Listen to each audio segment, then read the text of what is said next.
everyone's looking for the young guy. They're looking for McVay. I think take a shot out Todd Bowles, get him a second shot at head coach, and see if he can do it. I don't think they will. If they don't have Anthony Davis, I'm saying it right now. If Anthony Davis is out for the playoffs, they don't make it out of the first round. It's crazy. And our kids will know how great Tom Brady is because he's going to be playing. Yes, it is 15.0%. That's what the Yankees brought Garrett Cole to do. He was a 6th-round pick. This is a fairy tale story that's being written in front of our eyes. People like to call them their JV team, and they just stole one of their better players. They didn't struggle against the Padres. The Padres didn't really put up a fight in most of the games. Jerry Jones, hope you're listening. Hi, I'm Landon Bowe, and you're listening to Outsiders Opinions with Kevin and Austin. What's up, y'all? Welcome to our NHL Opinions of the Week. I'm Kevin. We're going to talk about if the NHL series are over or not. And I am joined by the man podcasting with 0 stitches, Austin. Yeah, I'm not like Morgan Barron, who had to undergo 75 in that Jets game, which was good, but not for him, obviously. I guess he was on the winning team, so it was okay, but that could not have been a fun time. Yeah, it just reminded me of our rest or play, and there's a guy with 75 stitches playing. That's hockey for you. I'm telling you right now, if he can skate, he will. That was ridiculous when I heard that story. I was like, how many stitches? Dang, man. But it's been a good NHL playoff so far. This is the one I've been watching the most. Mostly the Stars. I've checked in on... I haven't been able to watch the other nights games. Like, I've watched the Hurricanes Islanders. Bruins Panthers. Yeah, I'm surprised the Panthers scored. Our teams are in the same spot, surprisingly. Yeah, and the games today, we're recording this and posting this on Friday, but some of these games will maybe I don't think we can get this posted before any of the games start. Yeah. But Carolina Hurricanes, 6 for us. Carolina Hurricanes, New York Islanders, and then Boston, Florida, Dallas, Minnesota, and Edmonton, LA. 3 of the games today are between teams with that are 1-1, and then Carolina versus New York. That's a 2-0 lead for Carolina. What are your thoughts? Are there any series over so far? I don't think there are. I know Carolina's up 2-0, but Carolina, I believe, is a team that didn't win any road playoff games last year in the postseason.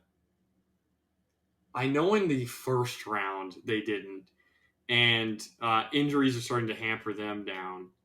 And then the other 2-0 series is Devils versus Rangers. Devils lost both games at home to start the series. I think that's the one series, even though I have the Devils going to the Eastern Conference Final, I'm extremely worried about how the Devils are sitting right now. Now, they could end up, and if they win at least one, they'll be, I think, in hockey, you can come back from any deficit. There's been multiple 3-0 comebacks, even in modern times. It's last time it happened was 2014, San Jose versus LA. San Jose goes up 3-0, LA comes back and then ends up winning the cup. So, I mean, I don't think there's any series that are over, but the one I'm most worried about, or the one that I think is closest to over, is Devils Rangers. Yeah, I agree, and it looks like they have the same score for Game 1 and Game 2. That's 5-1 Rangers over the Devils. Yes, that is how both games turned out. Let's see if we can see if this is going to be like the Astros Nationals series and World Series, where the road team ended up winning every game. So maybe the Devils can get back into it if they win some road games. Well, they're going to have to win some. But so many series have been really, really close, really good. There's not been. I think the closest series so far has been Kings Oilers.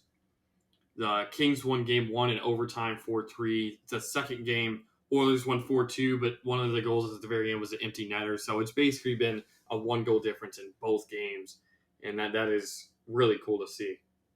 Yeah, Kings and Oilers, I agree. Then I would probably put Hurricanes Islanders, because that's been a 1-goal. I guess, but to lose both, it's tough. Another really close series is Avalanche Kraken. Kraken won game 1 3-1, Avalanche won game 2 3-2.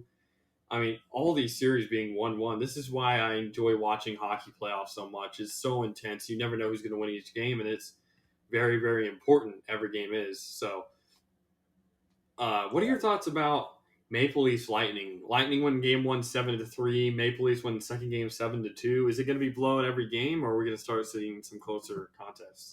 Yeah, I'm not sure. That was one where I'm like, I don't know if it's really that close because I was like, oh, sweet, the Lightning won 7-3, and then I wake up and I was like, this is a series like I'm looking forward to watching. I just haven't been able to watch it the last few days, and I look at the score, I'm like, wow, they scored 7-2. John Tavares got a hat trick.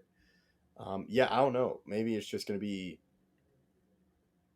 like a 3-goal lead for each team, and that's how they decide. I hope it gets close, but yeah, it's been pretty surprising. And then same thing with Golden Knights Jets. I guess, but some of the goals at the end of that game were very much so the Jets are going all out trying to come back, and they really couldn't. But it is true; those have been 2 games, and it's really going to come down to goaltending in that one. I obviously had the Vegas Golden Knights winning the cup, Yeah, so this is a huge series for it's a you. huge series. And I obviously have the Jets winning this series in 7, so that's really contentious between the two of us, and this is going to be a really, really close one, I feel like, down the line. Yeah, and I feel the Wild Stars one, that was one where I've been on the edge of my seat and I look and I'm like, there's still 10 minutes to go in the period. I'm like, dang. It's been really close one, double overtime in game 1, but in game 2, the Stars and Rupe Hintz just came alive, which was incredible. And it Thoughts is. yeah, what about your thoughts about the Joe Pavelski injury?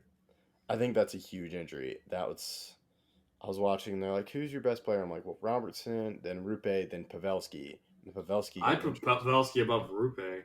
Okay. Yeah, I understand that too. I get, but he's definitely one of the best. And I think you could see, now I'm worried about the offense because it changes a lot. Now you have Sagan playing with Yeah. the top line. Pavelski's probably your 4th best player. It'd probably go, in my opinion, the best player on the team is probably Ottinger because of how much he Okay, affects how the game goes. Then Robertson, then Heiskanen, then Pavelski. Okay. So it is still a huge injury to have to hold on to. I mean, Boston, Bergeron's out tonight. He's not played a game this series. That's going to be huge. Apparently, he's not traveling with the team to Florida, so he will miss the next game, just like Pavelski's not traveling to Minnesota. Both people right now, and from what I saw online, both are targeting Game 5, but we don't know if that's just to say that they're targeting that. But if a hockey player is out, they're out for a good reason. And Yeah. When I saw the hit happen, I'm like, man, he's got to be concussed. And like, even when he was leaving the ice, you could see where he like felt like he wasn't Stumbling. feeling it. yeah. Yeah. It was like, it wasn't as bad as like when Tua fell, but it was just, you could see he lost a little bit. Which He was dizzy. stinks. Yeah. Yeah, he was dizzy. And like, it was a really tough hit. But for me, the Stars won one game. I felt much better. I was like, okay, he's probably out for a week. It could be out longer. I was just thinking football, usually a week for concussions, but it could be longer in hockey. Yeah, it depends on. I mean, age is definitely a factor here. While he's been an ageless wonder this season and last season as well, injuries are where you start to feel your age more than playing. I think that's a big reason why guys who get hurt at this age or 35 plus, you really don't see them come back from those. Now, concussion is probably one of the, I don't want to say better injuries, like it's a good injury to have, but it's not going to hamper your ability when you come back. It's a mind injury. It's not really, it's physical, but it's not. It's not going to affect, oh, now my knee's always hurting or now my ankle's always hurting. No, now maybe you're going to feel dizzy for a longer time. Maybe it's going to take him a longer time to come back from the concussion. But once he comes back, I think the Stars will be good. Yeah, I agree. And it will definitely lean in their favor. But I thought it was a great job how Rupe stepped up.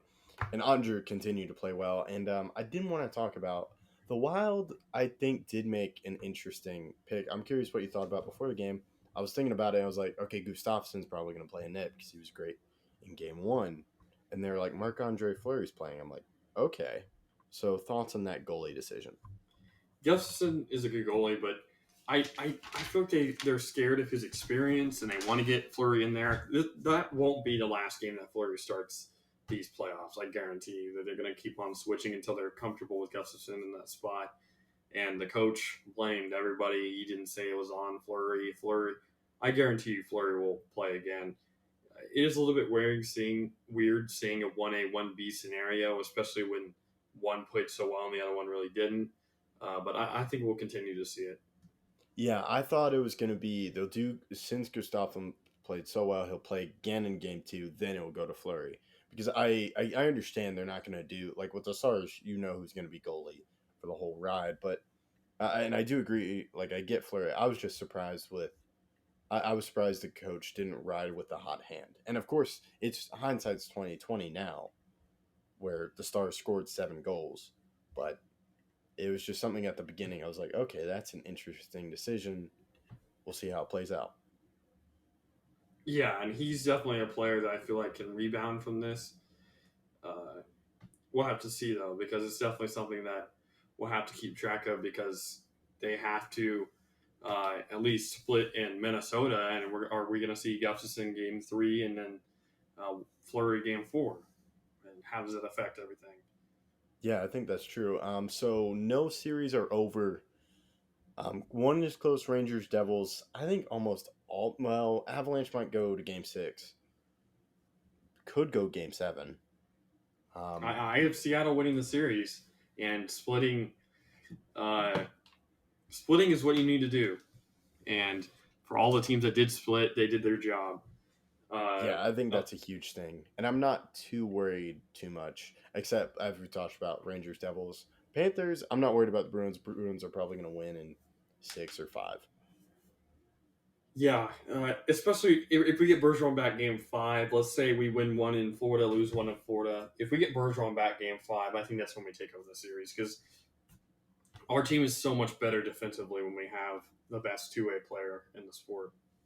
Yeah, and I know I've been trolling the Bruins in a group chat we're in, but because someone's like, "Well, the Bruins are going to win anyway," and I'm like, "Huh? Hold up. We don't know." Well, that's why they play the games. Yep. But yeah, it's definitely been exciting to watch it, and the atmosphere is just great. Um, but yeah, I wish you luck in your Bruins series, as if you're playing. Uh, yeah, I Bruins always worry me because when I watch them, I mean, I still think back to Game 7 at home against St. Louis in the Stanley Cup Final and losing that game 4-0. It's I will be watching. I will be tuning in, but they always make me worried. No, yeah, I was even worried like halfway through the third period with the Stars. I'm like, man, because that earlier they like tied it. I was like, oh shoot, and then Rupe, oh man, he was incredible. That he's Yeah, just so fast, and I was like, man, he was really fast. yeah, and that's kind of why it's such a good contrast between Robertson, who's not as fast, and Hintz, who is. Mm-hmm. And that's kind of why that line works so well because you have the speed, you have the skill, and you have the great mind of Pavelski who can do it.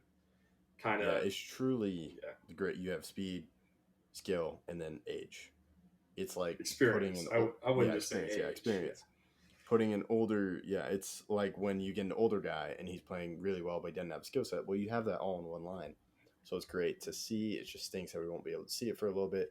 Stars just have to hold on. Ben and Sagan have both played well. It's just I liked it how they were playing with the third and second line, how they were. Well, it more hampers the second line because now you have, even though Kivaranta played really well, now you have Domi, Delandria, and is Foxa playing the second line? I can't remember.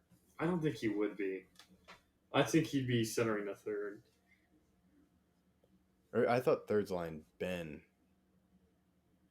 Dodonov, Johnson. Well, Johnson's the center. Right now, with the injury? I'm pretty sure. Yeah, with the third. I'll have to let me see. Let me see if the current Twitter. Let me see if they've announced the lines yet.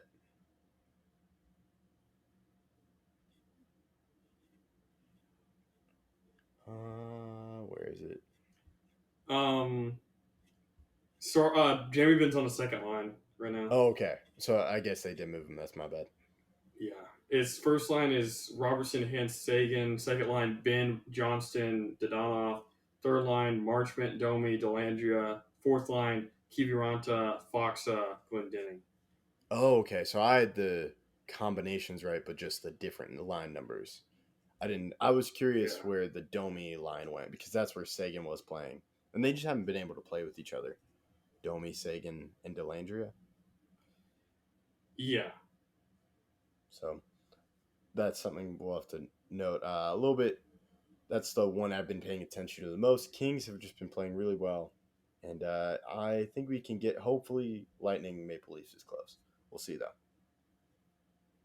Yeah, well, yeah. It's always very interesting. Every game, the series can shift. And in hockey, the series are always pretty close normally. Even if the games aren't, like, it could be a sweep, but I've seen sweeps where every game was a 1-goal decision in overtime or double overtime. And I can't wait to watch the rest of the playoffs and then the rest of this round. Oh yeah, it's truly exciting. So I'm definitely watching this over NBA games because NBA games are going to be lopsided, especially. But yeah, so our opinions are watch the NHL games because no series is over. One could be over, but something can happen. It's truly crazy. And thank you for listening to us. And make sure to follow us on OO_podcast20 on Instagram and OO_podcast Twitter. That's all we got. Thank you for listening to Outsiders Opinions.